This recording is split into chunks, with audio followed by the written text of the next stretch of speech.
Okay. അപ്പൊ നമ്മൾ കഴിഞ്ഞ ക്ലാസ്സിൽ ഡിസ്കസ് ചെയ്തിട്ടുണ്ടായിരുന്നത് കിങ്ഡം മൊണീറയെ കുറിച്ചിട്ടായിരുന്നു. ഇത് ഇതിന്റെ പാർട്ട് 2 ആണ്. ഇനി നമ്മൾ ഡിസ്കസ് ചെയ്യാൻ പോകുന്നത് കിങ്ഡം പ്രോട്ടസ്റ്റയെ കുറിച്ചിട്ടാണ്. അപ്പൊ നമ്മൾ എന്താണ് പഠിച്ചു വെച്ചത്, എന്താണ് പഠിക്കാൻ പോകുന്നത് ഐഡിയ ഉണ്ടല്ലോ. HSA നാച്ചുറൽ സയൻസിന്റെ ഫസ്റ്റ് വരുന്ന ടോപ്പിക് ആയിട്ടുള്ള 5 കിങ്ഡം ക്ലാസിഫിക്കേഷന്റെ കിങ്ഡം മൊണീറ നമ്മളൊന്ന് പറഞ്ഞു പോയി. അടുത്ത് നമുക്ക് നോക്കാനുള്ളത് കിങ്ഡം പ്രോട്ടസ്റ്റ ആണ്. ഓക്കെ, നമുക്ക് പ്രോട്ടസ്റ്റയിലേക്ക് വരാം. പ്രോട്ടസ്റ്റ എന്ന് പറയുമ്പം ഇവരെല്ലാവരും യൂക്കാരിയോട്ടുകളാണ്. മക്കളെ, നമ്മൾ ശ്രദ്ധിക്കേണ്ട ഒരു കാര്യം എന്താണെന്ന് വെച്ചാൽ നമ്മുടെ മൊണീറ ഉണ്ടല്ലോ, കിങ്ഡം മൊണീറ, അവർ പ്രൊക്കാരിയോട്ടുകളായിരുന്നു. അതായത് ഇവർക്കൊരു വെൽ ഡിഫൈൻഡ് ആയിട്ടുള്ള ഒരു ന്യൂക്ലിയസോ കാര്യങ്ങളോ സെൽ ഓർഗനൽസോ ഒന്നും ഉണ്ടായിരുന്നില്ല. അപ്പൊ അവരെങ്ങനെയാണ് വെൽ ഡിഫൈൻഡ് ആയിട്ട് ഇതൊന്നും ഇല്ലാത്തവര് ആണ് അവര്. ഓക്കെ, അപ്പൊ അവർ പ്രൊക്കാരിയോട്ടുകളായിരുന്നു കേട്ടോ. അവര് പ്രൊക്കാരിയോട്ടുകളാണ്. മിക്കവരും ഏകകോശ ജീവികളുമാണ്. ഏകകോശം എന്ന് പറഞ്ഞാൽ യൂണിസെല്ലുലാർ, ഒറ്റ കോശമായിരിക്കും ഇതുപോലെ ഉണ്ടാവുള്ളൂ. അത് മൊണീറയുടെ കേസിൽ നിങ്ങൾ ഓർത്തിരിക്കുക കേട്ടോ. ഓക്കെ, അപ്പൊ പ്രൊട്ടിസ്റ്റയിലേക്ക് വരുമ്പം ഇവിടെ ഇവർ എന്താണ്? പ്രൊട്ടിസ്റ്റ ഏകകോശ യുക്കാരിയോട്ടുകളാണ്. പ്രൊട്ടിസ്റ്റ എന്ന് പറയുന്നത് എന്താണ്? ഏകകോശ യുക്കാരിയോട്ടുകളാണ്. ഏകകോശം എന്ന് പറഞ്ഞാൽ ഇത് കണ്ടോ, ഇതൊരു എക്സാമ്പിൾ ആണ്. ഇവരും കണ്ടോ, ഒറ്റ കോശേ ഉള്ളൂ, ഒരെണ്ണമേ ഉള്ളൂ. ഓക്കെ, ആ ഒരെണ്ണത്തിൽ തന്നെയാണ് ഇവർ എല്ലാ ഫംഗ്ഷനും ചെയ്യുന്നത്. എല്ലാ ഫംഗ്ഷൻ ചെയ്യേണ്ട വസ്തുക്കളും ഉള്ളത് എവിടെയാ തന്നെയാണ്? ഈ ഒരെണ്ണത്തിൽ തന്നെയാണ്. സോ ഇവർ ഏകകോശ ജീവികളാണ്, യുക്കാരിയോട്ടുകളും കൂടിയാണ്. അപ്പൊ കിങ്ഡം പ്രൊട്ടിസ്റ്റ യുക്കാരിയോട്ടുകളും കൂടിയാണ്. അതായത് ഇവർക്ക് വെൽ ഡിഫൈൻഡ് ആയിട്ടുള്ള ഒരു ന്യൂക്ലിയസ് ഉണ്ടാവും. ഇവർക്ക് വെൽ ഡിഫൈൻഡ് ആയിട്ടുള്ള ഒരു ന്യൂക്ലിയസ് ഉണ്ടാവും. ഓക്കെ, അപ്പൊ നോക്കി വെക്കാം, കിങ്ഡം പ്രൊട്ടിസ്റ്റ എന്ന് പറയുന്നത് ഏകകോശ യുക്കാരിയോട്ടുകളാണ്. പ്രൊട്ടിസ്റ്റയുടെ കീഴിൽ വരുന്ന മറ്റുള്ളവർ ആരൊക്കെയാണ് നമുക്ക് നോക്കാം. അതായത് പ്രൊട്ടിസ്റ്റേനെ മക്കളെ നമുക്ക് ഇനി ക്ലാസിഫൈ ചെയ്ത് പഠിക്കാനുണ്ട്. അതിൽ പ്രധാനപ്പെട്ടവരാണ് ക്രൈസോഫൈറ്റുകള്, ഡയനോഫ്ലജലേറ്റുകള്, യുക്ലിനോയിഡുകള്, സ്ലൈം മോൾഡുകള്, പ്രോട്ടോസോവകൾ. ഇതൊന്നും കേട്ട് ആരും പേടിക്കണ്ട, ഞാൻ പറഞ്ഞു തരാം, വളരെ സിമ്പിൾ ആണ്. നമുക്ക് പ്രോട്ടസ്റ്റ് എന്താണെന്ന് ആദ്യമേ പരിചയപ്പെടണ്ടേ, എന്നിട്ട് വേണമല്ലോ ബാക്കി കാര്യങ്ങളിലേക്ക് പോകാൻ. അപ്പൊ നോക്കിക്കോളൂ, എന്താണ് പ്രോട്ടിസ്റ്റുകൾ? വലിപ്പം, ആകൃതി, ജീവജാലങ്ങൾ എന്നിവയുടെ അടിസ്ഥാനത്തിൽ വ്യത്യാസപ്പെടുന്നു. അപ്പൊ പ്രോട്ടിസ്റ്റുകൾ എന്തുണ്ട്? പലതരത്തിലുണ്ട്. വലിപ്പത്തിനനുസരിച്ചും ആകൃതിക്കനുസരിച്ചും ഷേപ്പിനനുസരിച്ചും അവർ പല ടൈപ്പാണ് പ്രോട്ടിസ്റ്റുകൾ ഉള്ളത്. പ്രോട്ടിസ്റ്റയിലെ പ്രധാനപ്പെട്ട അംഗങ്ങൾ അല്ലെങ്കിൽ പ്രോട്ടിസ്റ്റ മിക്ക പ്രോട്ടിസ്റ്റുകളും എവിടെയാണ് കാണപ്പെടുന്നതെന്ന് അറിയാമോ മക്കളെ? വെള്ളത്തിലാണ് കേട്ടോ. ഓക്കെ, അപ്പൊ വെള്ളത്തിൽ കാണുന്നവര് ജലജീവികളാണ് ആരെന്ന് പറയാ? പ്രൊട്ടിസ്റ്റുകൾ. പ്രൊട്ടിസ്റ്റയിലെ അംഗങ്ങൾ പ്രധാനമായും ജലജീവികളാണ്. ഇവർ വെള്ളത്തിൽ ജീവിക്കുന്നവരാണ്. അവർക്ക് വെള്ളം വേണം, ഇറ്റ് ഇസ് മാൻഡേറ്ററി. ഈ ഒരു ഇമേജിലേക്ക് നോക്കിയാൽ നിങ്ങൾക്ക് അറിയാവുന്ന ഒരു പ്രൊട്ടിസ്റ്റ് ചേട്ടനെ ഈ കാണുന്നത്. ആരാ ഇത്? അമീബ. നമ്മൾ പഠിച്ച ഒരാളാണ് അല്ലെ, നമുക്കറിയാവുന്ന ഒരാളാണ് അമീബ. നമ്മൾ റീസെന്റ് ആയിട്ട് ന്യൂസിൽ കാണുന്നുണ്ടായിരുന്നില്ലേ?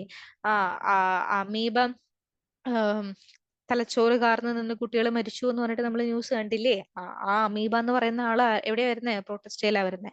ഓക്കെ, അപ്പൊ പ്രൊട്ടിസ്റ്റയിൽ വരുന്നവർ പിന്നെ സ്വപോഷികളും ഉണ്ട്, ഇതില് പരപോഷികളും ഉണ്ട്. സ്വപോഷികളും പരപോഷികളും എന്ന് പറഞ്ഞാൽ നമുക്കറിയാം, സ്വന്തമായിട്ട് ഫുഡ് പ്രിപ്പയർ ചെയ്യുന്നവര് അല്ലെ. ആ അവരെ ഓട്ടോട്രോപ്സ് എന്നാണ് ഇംഗ്ലീഷിൽ പറയാ. സ്വപോഷികൾ എന്ന് പറയും. പരപോഷികൾ എന്ന് പറഞ്ഞാൽ ഹെട്രോട്രോപ്സ്. ഈ സ്വപോഷികളെ ഇവര് ഡിപ്പെൻഡ് ചെയ്യും ഫുഡിനായിട്ട്. സ്വപോഷികൾ ഉണ്ടാക്കി വെച്ചിരിക്കുന്ന ഫുഡിനെയാണ് നമ്മൾ എടുക്കുക. ഓക്കെ, പരപോഷികളാണ്, കൺസ്യൂമേഴ്സ് ആണ്, പരപോഷികളാണ് അല്ലെങ്കിൽ ഹെട്രോട്രോപ്സ് ആണ്. അപ്പൊ ഓർത്ത് വെക്കുക. അപ്പൊ പ്രൊട്ടിസ്റ്റയിലെ അംഗങ്ങൾ ജലജീവികളാണ്. അതുപോലെ സ്വപോഷികളും പരപോഷികളും ഈ കൂട്ടത്തിലുണ്ട്. ലൈംഗികമായും അലൈംഗികമായും പ്രത്യുൽപാദനത്തിന് കഴിയും. ലൈംഗികമായും അലൈംഗികമായും എന്ന് പറയുമ്പോൾ എന്താണ്? സെക്ഷൽ റീപ്രൊഡക്ഷനും അസെക്ഷൽ റീപ്രൊഡക്ഷനും ഇവരിലുണ്ടെന്നുള്ളതാണ് കേട്ടോ. രണ്ട് രീതിക്കും പ്രൊട്ടിസ്റ്റുകൾക്ക് റീപ്രൊഡ്യൂസ് ചെയ്യാൻ പറ്റും. ബാക്ടീരിയയുടെ കേസിൽ നമ്മൾ പഠിച്ചില്ലായിരുന്നോ? മൊണീറയിൽ, കിങ്ഡം മൊണീറയിൽ ബാക്ടീരിയ എന്തായിരുന്നു? ബൈനറി ഫിഷൻ, അസെക്ഷൽ ആണ്. സെക്ഷൽ വരുന്ന ആരായിരുന്നു? കോൺജുഗേഷൻ. ഓക്കെ, ഞാൻ പറഞ്ഞു തന്നില്ലേ? യെസ്, DNA കൈമാറുന്ന പ്രോസസ്സ്. അതുപോലെ ഇങ്ങോട്ട് വരുമ്പോൾ പ്രൊട്ടിസ്റ്റയിലേക്ക് വരുമ്പോൾ ഇവിടെയുണ്ട് ലൈംഗികവും അലൈംഗികവും റീപ്രൊഡക്ഷൻ. ഇനി ഇവരുടെ പ്രത്യേകത, ഈ പ്രൊട്ടിസ്റ്റുകളുടെ പ്രത്യേകതയാണ് ഇവർക്ക് ഫ്ലജെല്ല, സീലിയ, കപടപാദങ്ങൾ തുടങ്ങിയ സ്ട്രക്ചറുകൾ ഉണ്ട് ഇവർക്ക് ചലിക്കാൻ വേണ്ടി. നമുക്ക് ചലിക്കാനായിട്ട് നമുക്ക് കൈയും കാലും ഇല്ലേ മക്കളെ? അതുപോലെ പ്രൊട്ടിസ്റ്റുകൾക്ക് ചലിക്കാനായിട്ട് ഫ്ലജെല്ലയുണ്ട്, സീലിയുണ്ട്, കപടപാദങ്ങളുണ്ട്. ഇത് ഓരോ ഓർഗാനിസത്തിലും വ്യത്യസ്തമായിട്ട് ഞാൻ കാണിച്ചു തരാം കേട്ടോ. എന്താണ് ഫ്ലജെല്ല, എന്താണ് സീലിയ എന്ന്. നിങ്ങൾ ഇങ്ങോട്ട് നോക്കുകയാണെങ്കിൽ ഇവിടെ നിങ്ങൾക്ക് പാരമീസിയത്തെ കാണാം. ഈ കാണുന്നതാണ് ഓക്കെ, പാരമീസിയം ആണ് ഈ കാണുന്നത്. Okay, paramecium. ഇത് കണ്ടോ മക്കളെ, ഈ കാണുന്ന സ്ട്രക്ചർ? യെസ്, ഇതിനെയാണ് നമ്മൾ എന്തെന്ന് പറയുക? സീലിയ എന്ന് പറയുക. സീലിയ. ഓക്കെ, സീലിയ എന്ന് പറയുന്നത് ഈ സ്ട്രക്ചറിനെയാണ്. ഇത് ഇവരെ ചലിക്കാൻ വേണ്ടി ഹെൽപ്പ് ചെയ്യും. പിന്നെ അമീബയുടെ കേസിൽ ഇവർക്കാണ് കപടപാദങ്ങളുള്ളത്. അതായത് ഇതൊരു അമീബയാന്ന് നിങ്ങൾ കൺസിഡർ ചെയ്യുക. ഓക്കെ, ഇത് അമീബയുടെ ഫുഡ് അതിന്റെ അടുത്തേക്ക് വരുമ്പോൾ ഈ അമീബ എന്ത് ചെയ്യുന്ന അറിയാമോ? ഇതുപോലൊരു ഫോൾസ് ഫൂട്ട് ഉണ്ടാക്കും. അതായത് ഇവര് കണ്ടോ, ഈ ഫുഡിനെ ക്യാച്ച് ചെയ്യാൻ വേണ്ടിയിട്ട് അതിനെയാണ്, ഈ സ്ട്രക്ചറിനെയാണ് നമ്മൾ എന്ന് പറയുക, കപടപാദം എന്ന് പറയുക. കപടപാദം എന്ന് പറയാം. മക്കളെ, എന്റെ മലയാളം കുറച്ച് മോശമാണ്, സഹിക്കാട്ടോ. ഓക്കെ, അപ്പൊ കപടപാദം എന്ന് പറയുന്നത് ഇതിനെയാണ്. അപ്പൊ കാര്യങ്ങൾ ഓർത്ത് വെക്കാം. ഇനി നമ്മൾ നോക്കാം, ചില പ്രോട്ടിസ്റ്റുകൾക്ക് പ്രത്യേകിച്ച് ആൽഗകൾക്ക്, അപ്പൊ ആൽഗകൾ ഏത് കൂട്ടത്തിലാണ് വരുന്നത്? പ്രോട്ടിസ്റ്റയുടെ കൂട്ടത്തിൽ വരുന്നവരാണ് ആൽഗകൾ എന്ന് പറയാ കേട്ടോ. അപ്പം ചില പ്രോട്ടിസ്റ്റുകൾക്ക്, പ്രത്യേകിച്ച് ആൽഗകൾക്ക് എന്താ ഉള്ളത്? സെല്ലുലോസ്, സിലിക്ക, അല്ലെങ്കിൽ കാൽസ്യം കാർബണേറ്റ് പോലുള്ള വസ്തുക്കളാൽ നിർമ്മിച്ച സെൽ വാൾ, കോശഭിത്തി ഉണ്ട്. അപ്പൊ ഇവിടെ പ്രധാനപ്പെട്ട ഒരു പോയിന്റ് ആണ്, ചില പ്രോട്ടിസ്റ്റുകൾക്ക് എന്തുണ്ടെന്ന് നമ്മൾ പറയുന്നത്. പ്രത്യേകിച്ച് ഈ പ്രോട്ടിസ്റ്റുകളിൽ ആൽഗയുടെ കൂട്ടത്തിൽ വരുന്ന വിഭാഗക്കാർക്ക് ഒന്നെങ്കിൽ സെല്ലുലോസ്, അല്ലെങ്കിൽ സിലിക്ക, അല്ലെങ്കിൽ കാൽസ്യം കാർബണേറ്റ് പോലുള്ളവ കൊണ്ട് നിർമ്മിച്ച സെൽ വാൾസ് ഉണ്ട്, കോശഭിത്തി ഉണ്ടെന്നാണ് പറയാ. അപ്പൊ ഇത്രയാണ് പ്രധാനമായിട്ടും പ്രോട്ടിസ്റ്റയുടെ ക്യാരക്ടേഴ്സ് എന്ന് പറയുന്നത്. ഇനി മുന്നോട്ട് കുറച്ചുകൂടി പഠിക്കാനുണ്ട്, അത് നമുക്ക് നോക്കാം. ഓരോന്നായിട്ട് ക്ലാസിഫിക്കേഷൻ ഉണ്ട്, അതൊക്കെ പഠിക്കാം കേട്ടോ. ഓക്കെ, അപ്പൊ സസ്യങ്ങൾ പോലെ, അപ്പൊ നമുക്ക് ഒറ്റ നോട്ടത്തിൽ കണ്ട ഒരു ചെടി പോലെ തോന്നുന്ന, ഒരു സസ്യം പോലെ തോന്നുന്ന പ്രോട്ടിസ്റ്റുകളുണ്ട്. ഓക്കെ, അതിന്റെ പ്രത്യേകതകൾ എന്തൊക്കെയാന്ന് നോക്കാം. പ്രകാശ സംശ്ലേഷണം നടത്തുന്ന ഈ സസ്യങ്ങൾ പോലെയുള്ള പ്രോട്ടിസ്റ്റുകൾ സസ്യങ്ങൾക്ക് സമാനമായ സവിശേഷതകൾ പ്രകടിപ്പിക്കുന്നു. അതായത് സസ്യങ്ങൾ പോലെയുള്ളവരെന്ന് നമ്മളെ പറയാൻ കാരണം, ഇവർ എന്ത് ചെയ്യുന്നുണ്ട്? പ്രകാശ സംശ്ലേഷണം, ഫോട്ടോസിന്തസിസ്, പ്ലാന്റ്സ് ചെയ്യുന്ന പോലെ ഫോട്ടോസിന്തസിസ് നടത്തുന്ന പ്രോട്ടിസ്റ്റുകൾ ഉണ്ട്. കണ്ടാൽ നമുക്ക് ഒറ്റയടിക്ക് നോക്കിയാൽ ഇതൊരു സസ്യമാണോ പ്രോട്ടിസ്റ്റ് ആണോ തിരിച്ചറിയാൻ ബുദ്ധിമുട്ടാണ്. അപ്പൊ അങ്ങനെയുള്ള പ്രോട്ടിസ്റ്റുകൾക്ക് എക്സാമ്പിളുകളോട് പറയുന്നുണ്ട്. നമ്മൾ ആദ്യം പഠിച്ചില്ലേ 5 തരം, ഏതൊക്കെയാണ്? ഞാനൊന്ന് മാച്ചു കളയാം. യെസ്, നമ്മൾ ആദ്യം നോക്കിയ കാര്യങ്ങളില്ലേ, ആദ്യം എന്തൊക്കെയാ നമ്മൾ നോക്കിയത്? 5 ടൈപ്പ് പ്രോട്ടിസ്റ്റുകൾ ഏതൊക്കെയായിരുന്നു? അത് ഇവിടെ കൊടുത്തിട്ടുണ്ട്. ക്രൈസോഫൈറ്റുകൾ, ഡൈനോഫ്ലജല്ലറ്റുകൾ, യുഗ്ലിനോയിഡുകൾ, സ്ലൈം മോൾഡുകൾ, പ്രോട്ടോസോകൾ. മക്കളെ, പ്രോട്ടിസ്റ്റുകൾ ഈ 5 തരത്തിലാണ് ഡിവൈഡ് ചെയ്തിട്ടുള്ളത്. നമുക്ക് ഈ 5 തരത്തിലുണ്ട്. ചിലത് സസ്യങ്ങളെ പോലെ, ഈ 5 ചിലത് സസ്യങ്ങളെ പോലെ കാണാൻ പറ്റുന്നതുണ്ട്, ചിലത് പ്രോട്ടോസോവ എന്ന് പറയുന്നതൊക്കെ ശരിക്കും ആനിമൽ ലൈക്ക് പ്രോട്ടിസ്റ്റുകളാണ്. ഓക്കെ, അപ്പൊ നമുക്ക് നോക്കാം. അപ്പൊ ഇതിൽ നമ്മൾക്കിപ്പോ പഠിക്കാനുള്ളത് സസ്യങ്ങളെ പോലെ നമുക്ക് കാണുമ്പോൾ തോന്നുന്ന പ്രോട്ടിസ്റ്റുകൾ ഏതൊക്കെയാണ്. അത് ഏതൊക്കെയാണെന്ന് അറിയാമോ? ഡയനോഫ്ലജല്ലറ്റുകള്, ക്രൈസോഫൈറ്റുകള്, യുഗ്ലിനോയിഡുകള്. ഈ 3 പേരും സസ്യങ്ങളെ പോലെ, കാഴ്ചയിൽ സസ്യങ്ങളെ പോലെയുള്ള പ്രോട്ടിസ്റ്റുകളാണ്. നോക്കി വെക്കുക, ഡയനോഫ്ലജല്ലറ്റുകള്, ക്രൈസോഫൈറ്റുകള്, യുഗ്ലിനോയിഡുകൾ എന്നിവ ഈ വിഭാഗത്തിൽ പെടുന്നവരാണ്, സസ്യങ്ങളെ പോലെയുള്ള പ്രോട്ടിസ്റ്റുകളാണ്. ഞാനിവിടെ ഇമേജസ് വെച്ചിട്ടുണ്ട് നിങ്ങൾക്ക് മനസ്സിലാവാൻ വേണ്ടിയിട്ട്. അമീബയാണ് ഇത് കേട്ടോ. ഇതൊക്കെ പ്രൊട്ടസ്റ്റ് ഗ്രൂപ്പിൽ വരുന്നവരാണ്. ഇനി ഈ ഇമേജ് കാണുന്ന ഓരോരുത്തരെയും നമ്മൾ മുന്നോട്ട് പോകുമ്പോൾ പഠിക്കും. ഞാൻ അതുകൊണ്ടാണ് ഇവിടെ വെച്ചിട്ടുള്ളത്. Amoeba, euglena, slime mould, diatom, paramecium, dinoflagellate, macro alga. Okay, അപ്പൊ ഇവരുടെ എല്ലാവരുടെയും പടവും ഇമേജും ഒക്കെ നിങ്ങളുടെ മനസ്സിലൊന്ന് സ്റ്റോർ ചെയ്ത് വെക്കാം. മുന്നോട്ട് പോകുമ്പോൾ നമ്മളത് ഡിസ്കസ് ചെയ്യും. ഓക്കെ, അപ്പൊ നമുക്ക് ആദ്യമേ ക്രൈസോഫൈറ്റിലേക്ക് പോകാം. ക്രൈസോഫൈറ്റ് എന്താണെന്ന് അറിയാലോ അല്ലെ? നമ്മൾ പ്രൊട്ടിസ്റ്റേനെ ഫസ്റ്റ് ക്ലാസിഫൈ ചെയ്തിരിക്കുന്ന ഗ്രൂപ്പിൽ ഒരാളാണ് ക്രൈസോഫൈറ്റ് എന്ന് പറയുക. സസ്യങ്ങളെ പോലെയുള്ള ആളുകളാണ് ഈ ക്രൈസോഫൈറ്റിന്റെ ഉള്ളിലുള്ളത് നമ്മളിപ്പോ പഠിച്ചു. ഈ ഗ്രൂപ്പിൽ, അതായത് ക്രൈസോഫൈറ്റിൽ പ്രധാനമായും ഡയാറ്റമുകളും ഗോൾഡൻ ആൽഗകളും ആണ് ഉണ്ടാകുക. ആരൊക്കെയാണ് മക്കളെ ഇതിലുണ്ടാവുക? ക്രൈസോഫൈറ്റിൽ പ്രധാനമായും ആരൊക്കെ ഉണ്ടാവുക? ഡയാറ്റംസും ഉണ്ടായിരിക്കും, ഗോൾഡൻ ആൽഗകളും ഉണ്ടാവും. ഈ കാണുന്ന ഇമേജ് കണ്ടോ? ഇതാണ് ഡയാറ്റം കേട്ടോ. ഇതാണ് ഡയാറ്റം. ഈ കാണുന്നതാണ് ഡയാറ്റത്തിന്റെ ഇമേജ് ആണ്. കണ്ടോ? ഇങ്ങനെയുള്ള സ്ട്രക്ചറാണ് ഡയാറ്റത്തിനുള്ളത്. ഈ കാണുന്നതാണ് ഗോൾഡൻ ആൽഗ.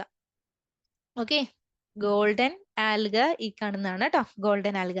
അപ്പൊ ഓർത്ത് വെക്കുക, ക്രൈസോഫൈറ്റ് എന്ന് പറയുമ്പോൾ ആരൊക്കെ കൂടുന്നതാണ്? ഡയാറ്റം എന്ന് പറയുന്ന ആളുകളും ഗോൾഡൻ ആൽഗകളും കൂടുന്നതാണ് ക്രൈസോഫൈറ്റ് എന്ന് പറയാ. ഇവർ എവിടെയൊക്കെ കാണപ്പെടുന്നു? ഇവർ ശുദ്ധജലത്തിലും സമുദ്ര പരിസ്ഥിതിയിലും കാണപ്പെടുന്നു. ഇവര് ശുദ്ധമായ ജലത്തിലും സമുദ്ര പരിസ്ഥിതിയിലുമാണ് ഇവരെ നമുക്ക് കാണാൻ പറ്റുക.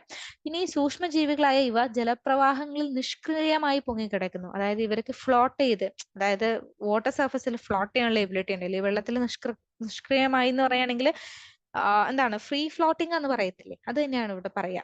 ഓക്കെ, ഇനി ഇവയിൽ ഭൂരിഭാഗം എന്താണ്? ഫോട്ടോസിന്തറ്റിക് ആണ്, പ്രകാശ സംശ്ലേഷണം നടത്തുന്നവരാണ്. ഫോട്ടോസിന്തറ്റിക് എന്ന് പറയുമ്പോൾ പ്രകാശ സംശ്ലേഷണം നടത്തുന്നവര്. മക്കളെ, ആദ്യം നമ്മൾ നോക്കിയത് ക്രൈസോഫൈറ്റുകളാണ്. ഇതിൽ പ്രധാനമായിട്ടും ഡയാറ്റംസും ഗോൾഡൻ ആൽഗകളും വരുന്നുണ്ട്. ഇവർ ശുദ്ധജലത്തിലും സമുദ്ര പരിസ്ഥിതിയിലും കാണപ്പെടുന്നുണ്ട്. ഇവർ ഫ്രീ ഫ്ലോട്ടിംഗ് ആണ്, നിഷ്ക്രിയമായി പൊങ്ങിക്കിടക്കുന്നവരാണ്. ഇവയിൽ ഭൂരിഭാഗം എന്താണ്? പ്രകാശ സംശ്ലേഷണം ചെയ്യുന്നവരാണ്, ഫോട്ടോസിന്തറ്റിക് ആണ്. സാഹചര്യങ്ങൾക്കനുസരിച്ച് പ്രത്യുൽപാദനം ലൈംഗികമായോ അലൈംഗികമായോ സംഭവിക്കാം. എന്താണ് ഇവരുടെ റീപ്രൊഡക്ഷൻ എന്ന് പറയുന്നത്? ഇവർ ഏത് ഫേവറബിൾ കണ്ടീഷനിലാണോ അൺഫേവറബിൾ കണ്ടീഷനാണോ അതിനനുസരിച്ചിട്ട് ഒന്നെങ്കിൽ ലൈംഗികമായോ സെക്ഷൽ റീപ്രൊഡക്ഷനോ, അല്ലെങ്കിൽ അലൈംഗികമായോ അസെക്ഷൽ റീപ്രൊഡക്ഷനോ ഇവരിൽ നടക്കാം. ഓക്കെ, ഇത് നമുക്ക് പ്രധാനപ്പെട്ടത്, ഈ ക്രൈസോഫൈറ്റുമായിട്ട് നമുക്ക് പ്രധാനപ്പെട്ട് പഠിക്കാനുള്ള ഒരു പോയിന്റ് എന്ന് പറയുന്നത് ഡയാറ്റമേഷ്യസ് എർത്ത് എന്ന് പറയുന്ന ഒരു ടേമാണ്. എന്താണ് മക്കളെ? Diatomaceous earth. എന്താണ് ഡയാറ്റമേഷ്യസ് എർത്ത് എന്ന് പറഞ്ഞാൽ? നമ്മളിവിടെ കണ്ടു, ഡയാറ്റത്തിനെ കണ്ടല്ലേ? യെസ്. ഈ ഡയാറ്റത്തിന്റെ വോള്, ഈ ഡയാറ്റം ആക്ച്വലി എങ്ങനെയാന്ന് പറയുകയാണെങ്കിൽ, രണ്ട് നേർത്ത ഷെല്ലുകൾ പരസ്പരം മൂടിയതുപോലെയാണ് ഇതിരിക്കുക. കണ്ടോ? രണ്ട് നേർത്ത ഷെല്ലുകൾ കണ്ടോ പരസ്പരം മൂടി വെച്ചിട്ടുള്ളത് പോലെയാണ് ഡയാറ്റംസ് മിക്കതും കാണപ്പെടുക. ഒരു സോപ്പ് പെട്ടിയൊക്കെ പോലെ, ഓക്കെ, ഒരു സോപ്പ് ബോക്സ് ഒക്കെ പോലെയാണ് ഡയാറ്റംസ് കാണപ്പെടുക. ഈ ഡയാറ്റംസിന്റെ സെൽ വാൾ എന്ന് പറയുന്നത് സിലിക്ക കൊണ്ടാണ് നിർമ്മിച്ചിട്ടുള്ളത്. ഓക്കെ, ഡയാറ്റംസിന്റെ സെൽ വാൾ, കോശഭിത്തി എന്ന് പറയുന്നത് സിലിക്ക കൊണ്ടാണ് നമ്മൾ നിർമ്മിച്ചിട്ടുള്ളത്, സിലിക്ക. ഓക്കെ, അതുകൊണ്ട് തന്നെ ഈ സിലിക്ക എന്താണ്, ഒരു പരുപരുത്ത ഒരു അപ്പിയറൻസ് ആണ് സിലിക്കയ്ക്കുള്ളത്. അതുകൊണ്ട് തന്നെ എന്ത് ചെയ്യുന്നു, ഈ ഡയാറ്റംസ് നശിച്ചു കഴിയുമ്പോൾ, അല്ലെങ്കിൽ അത് ചത്തു കഴിയുമ്പോൾ അതിന്റെ ആ ഒരു സെൽ വാൾ നശിക്കുന്നില്ല. അത് നശിക്കാണ്ട് നമ്മുടെ സമുദ്രത്തിന്റെ അടിയിൽ ഏറ്റവും ബോട്ടത്തിൽ പോയിട്ട് അതവിടെ കെട്ടി തങ്ങി കിടക്കുന്നു. ഓക്കെ, അതിനെയാണ് ഡയാറ്റമീഷ്യസ് എർത്ത് എന്ന് നമ്മൾ പറയുക. അപ്പൊ ഡയാറ്റമീഷ്യസ് എർത്ത് എന്ന പദം ഗണ്യമായി ഡയാറ്റമുകളുടെ കോശഭിത്തി നിക്ഷേപങ്ങളുടെ സംയോജനത്തിൽ നിന്നുണ്ടാകുന്ന പദാർത്ഥത്തെ സൂചിപ്പിക്കുന്നു. ഓക്കെ, ഓർത്തിരിക്കുക. ഡയാറ്റമീഷ്യസ് എർത്ത് എന്ന് പറയുന്ന പദം നിങ്ങൾ ഓർത്തിരിക്കുക. അത് ഇത്രയേ ഉള്ളൂ. ഡയാറ്റത്തിന്റെ കോശഭിത്തി സിലിക്ക കൊണ്ടാണ്. അത് നശിക്കാത്തത് കൊണ്ട് എന്ത് ചെയ്യുന്നു, സമുദ്രത്തിന്റെ അടിയിൽ പോയിട്ട് തങ്ങി നിൽക്കുന്നു, ബോട്ടത്തിൽ വന്നിട്ട് കെട്ടിക്കിടക്കുന്നു. ഓക്കെ, അപ്പൊ അവിടെ ഒരു ഡയാറ്റമീഷ്യസ് എർത്ത് എന്ന് നമ്മൾ പറയുന്നു. ഇനി ഈ പറയുന്ന ഡയാറ്റമീഷ്യസ് എർത്ത്, അത് നമ്മൾ പറഞ്ഞല്ലോ, ഈ സിലിക്ക കൊണ്ടുള്ള ഈ ഒരു സ്ട്രക്ചർ എന്ന് പറയുന്നത് വളരെ പരിപരുത്തതായതുകൊണ്ട് തന്നെ ഇത് നമുക്ക് എന്തിനു യൂസ് ചെയ്യാം? ഇത് എണ്ണകളുടെയും സിറപ്പുകളുടെയും മിനുക്കുമണികൾക്കും ശുദ്ധീകരണത്തിനായിട്ട് നമുക്ക് ഉപയോഗിക്കാൻ പറ്റും. ഇനി നമ്മുടെ സമുദ്രത്തിലെ പ്രധാന ഉൽപാദകരും ആരാണ്? ഈ ഡയാറ്റമുകളാണ്. മക്കളെ ഓർത്തിരിക്കുക, നമ്മുടെ സമുദ്രത്തിലെ പ്രോട്ടിസ്റ്റുകളാണ് കേട്ടോ. പ്രോട്ടിസ്റ്റയിലെ ഡയാറ്റംസ് ആണ്. നമ്മൾ വേറെ ആളുകളെയൊക്കെ പറയാൻ നോക്കും, പക്ഷെ നമ്മൾ പഠിക്കേണ്ടത് പ്രധാനപ്പെട്ട ഒരു പോയിന്റ് ആണിത്. ഉൽപാദകർ എന്ന് പറഞ്ഞാൽ പ്രൊഡ്യൂസേഴ്സ്. കരയിലെ പ്രൊഡ്യൂസേഴ്സ് ആരാണ്? നമ്മുടെ പ്ലാന്റ്സ് ആണ്. കരയിലെ പ്രൊഡ്യൂസേഴ്സ് നമ്മുടെ പ്ലാന്റ്സ് ആണ്. അങ്ങനെ വരുമ്പോൾ സമുദ്രത്തിലെ പ്രൊഡ്യൂസേഴ്സ് ആരാന്നൊരു ക്വസ്റ്റ്യൻ ഉണ്ട്. ആരാണ്? അവരെ ഡയാറ്റമുകളാണ്. ഓക്കെ, അപ്പൊ സമുദ്രത്തിലെ പ്രധാന പ്രൊഡ്യൂസേഴ്സ്, ഉൽപാദകർ ആരാണ്? ഡയാറ്റമുകളാണ്. ഡയാറ്റമുകളുടെ കോശഭിത്തികൾ രൂപപ്പെടുന്നത്, ഇത് ഞാൻ ആദ്യം പറഞ്ഞ ആ ഒരു എന്താണ്, നമ്മുടെ സോപ്പ് പെട്ടിയുടെ കാര്യം പറഞ്ഞില്ലേ, സോപ്പ് പെട്ടി പോലെയെന്ന് പറഞ്ഞില്ലേ, അതാണ് പറയാ. ഓക്കെ, അപ്പൊ ഇത്രയാണ് മെയിൻലി നമ്മുടെ പ്രോട്ടിസ്റ്റയിലെ ക്രൈസോഫൈറ്റുകളെ കുറിച്ച് നമുക്ക് പഠിക്കാനുള്ളത്. ക്ലിയർ ആണോ? ക്രൈസോഫൈറ്റുകൾ വളരെ എളുപ്പമാണ്. കിങ്ഡം പ്രോട്ടിസ്റ്റയിലെ ക്രൈസോഫൈറ്റുകൾ. ഓക്കെ, അപ്പൊ നമുക്ക് മുന്നോട്ട് പോയി നോക്കാം. ക്രൈസോഫൈറ്റ് കഴിഞ്ഞാൽ അടുത്തത് ആരാണ്? ഡയനോഫ്ലജല്ലേറ്റ്. ക്രൈസോഫൈറ്റ് കഴിഞ്ഞ അടുത്ത് നമുക്ക് പഠിക്കാനുള്ളതാണ് ഡയനോഫ്ലജല്ലേറ്റിനെ കുറിച്ചിട്ടാണ് നമുക്ക് പഠിക്കാനുള്ളത്. എന്താണ് മക്കളെ ഡയനോഫ്ലജല്ലേറ്റ് എന്ന് പറയുമ്പം? പ്രോട്ടിസ്റ്റ, നിങ്ങൾ ഓർത്തിരിക്കുക, കിങ്ഡം പ്രോട്ടിസ്റ്റയിലെ ക്രൈസോഫൈറ്റ് നമ്മൾ കഴിഞ്ഞു. അടുത്ത ഡയനോഫ്ലജല്ലേറ്റിലേക്കാണ് വരിക. അപ്പൊ ഇവരും പ്രോട്ടിസ്റ്റയുടെ ഗ്രൂപ്പ് തന്നെയാണ്. ഈ ജീവികൾ കൂടുതലും സമുദ്ര ജീവികളും ഫോട്ടോസിന്തറ്റിക് ജീവികളുമാണ്. ഇവരെന്താണ്, കൂടുതലും സമുദ്രത്തിൽ ജീവിക്കുന്നവരും ഇവരും പ്രകാശ സംശ്ലേഷണം നടത്തുന്നവരുമാണ്. ഇനി ഇവിടെ നിങ്ങൾക്ക് ഈ ഇമേജിലേക്ക് നോക്കിയാൽ അറിയാം, ഒരു റെഡ് കളർ ഉണ്ട് അല്ലേ? അപ്പൊ നമുക്ക് അത് എന്താ നോക്കാം. അപ്പൊ അത് ഡയനോഫ്ലജല്ലേറ്റിനെ എന്താന്ന് വെക്കുകയാണെങ്കിൽ, അവരുടെ ശരീരത്തില് ഏത് പിഗ്മെന്റ് ആണോ ഉള്ളത് ആ നിറത്തിലാണ് അവർ കാണപ്പെടുക. സോ കോശങ്ങളിലെ പ്രധാന വർണ്ണങ്ങളെ ആശ്രയിച്ചവ മഞ്ഞ, പച്ച, തവിട്ട്, നീല അല്ലെങ്കിൽ ചുവപ്പ് നിറങ്ങളിൽ കാണപ്പെടുന്നു. അതായത് ഡയനോഫ്ലജല്ലേറ്റിന്റെ പ്രത്യേകത എന്താന്ന് വെക്കുകയാണെങ്കിൽ, അവരുടെ ശരീരത്തിൽ ഏത് പിഗ്മെന്റ് ആണോ ഉള്ളത്, വർണ്ണങ്ങളാണോ ഉള്ളത്, അതിനെ അനുസരിച്ചിട്ടാണ് ഇവരുടെ കളർ വരിക. ഇവയിൽ മിക്കവർക്കും ഫ്ലജല്ല ഉണ്ട്. ഡയനോ ഫ്ലജല്ല എന്ന് പറഞ്ഞ മക്കളെ ഇതിപ്പോ ഇങ്ങനെയാന്ന് വിചാരിക്കുക. ഓക്കെ, ഇത് കണ്ടോ, ഈ കാണുന്ന സ്ട്രക്ചർ, ഇതിനെയാണ് ഫ്ലജല്ല എന്ന് പറയാ. ഇവർക്ക് ചലിക്കാൻ, മൂവ് ചെയ്യാനുള്ള ഒരു സ്ട്രക്ചർ ആണിത്, ഫ്ലജല്ല എന്ന് പറയുന്നത്.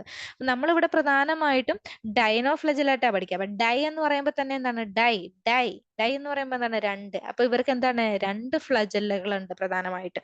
ഇനി ഇതിൽ ചുവന്ന ഫ്ലജല്ലേറ്റുകൾ ഉണ്ട്. ഒരു എക്സാമ്പിൾ ആണ് ഗോണിയോലാക്സ്. പഠിക്കണേ, ഇമ്പോർട്ടന്റ് ആണ് കേട്ടോ. അതായത് ചുവന്ന ഡയനോഫ്ലജല്ലേറ്റിന്റെ ഒരു എക്സാമ്പിൾ ആണ് ഗോണിയോലാക്സ് എന്ന് പറയുന്നത്. അത് പെട്ടെന്ന് അതിവേഗം സെൽ ഡിവിഷൻ നടക്കുകയും, അതായത് വിഭജിക്കുകയും അവർ എന്ത് ചെയ്തു, റെഡ് ടൈഡ്സ് ഉണ്ടാക്കുന്നു. അതായത് ഈ ചുവന്ന ഗോണിയോലാക്സ് പെട്ടെന്ന് പെരുകും കടലില്. എന്നിട്ട് അവരെല്ലാവരും ഒരുപാട് അങ്ങ് പെരുകി റെഡ് ടൈഡ്സ്, ചുവന്ന തിരമാലകൾ ഉണ്ടാക്കുന്നുണ്ട്. ഓക്കെ, അപ്പം കടലിൽ റെഡ് ടൈഡ്സ് ഉണ്ടാക്കുന്ന ആരാന്ന് വെച്ചാൽ ആരാണ്? പ്രോട്ടിസ്റ്റയിലെ ഡയനോഫ്ലജല്ലേറ്റിൽ വരുന്ന ഗോണിയോലാക്സ് ആണ്. ഇത്തരം ജീവികളുടെ വലിയ കൂട്ടം ഉൽപ്പാദിപ്പിക്കുന്ന വിഷവസ്തുക്കൾക്ക് മത്സ്യങ്ങളെ മറ്റും കൊല്ലാൻ സാധിക്കും. ഇവര് ചില സമയത്ത് ടോക്സിക് സബ്സ്റ്റൻസുകളും ഉൽപ്പാദിപ്പിക്കുന്നുണ്ട്. അതുമൂലം അവിടുത്തെ മത്സ്യസമ്പത്തും ഇല്ലാതാവാൻ കാരണമാവുന്നുണ്ട്. അപ്പൊ ഇത്രയും കാര്യങ്ങളാണ് ഡയനോഫ്ലജല്ലേറ്റിനെ കുറിച്ച് പഠിക്കാനുള്ളത്. അപ്പൊ മക്കളെ, ഞാനിന്ന് ഡയനോഫ്ലജല്ലേറ്റ് വരെ സ്റ്റോപ്പ് ചെയ്യാണ്. ഓക്കെ, അപ്പൊ ഇത്രയും കാര്യങ്ങൾ ഒരു ഐഡിയ കിട്ടിയല്ലോ. യെസ്, ഇതിന്റെ അടുത്ത പാർട്ട് ഞാൻ അടുത്ത ഒരു വീഡിയോ ആയിട്ട് ഇട്ടിട്ടുണ്ട്. നമുക്ക് അപ്ലോഡ് ചെയ്യാനായിട്ട് കുറച്ച് ബുദ്ധിമുട്ടുണ്ട്. ലോങ് വീഡിയോസ് അപ്ലോഡ് ചെയ്യുമ്പം പറ്റുന്നില്ല. അപ്പൊ അതുകൊണ്ടാണ് കേട്ടോ വീഡിയോസ് ഇത്രയും ഷോർട്ട് ആവുന്നത്. അപ്പൊ ഇതിന്റെ കണ്ടിന്യൂഷൻ അടുത്ത ക്ലാസ്സിൽ ഉണ്ടാവും കേട്ടോ. ഓക്കെ.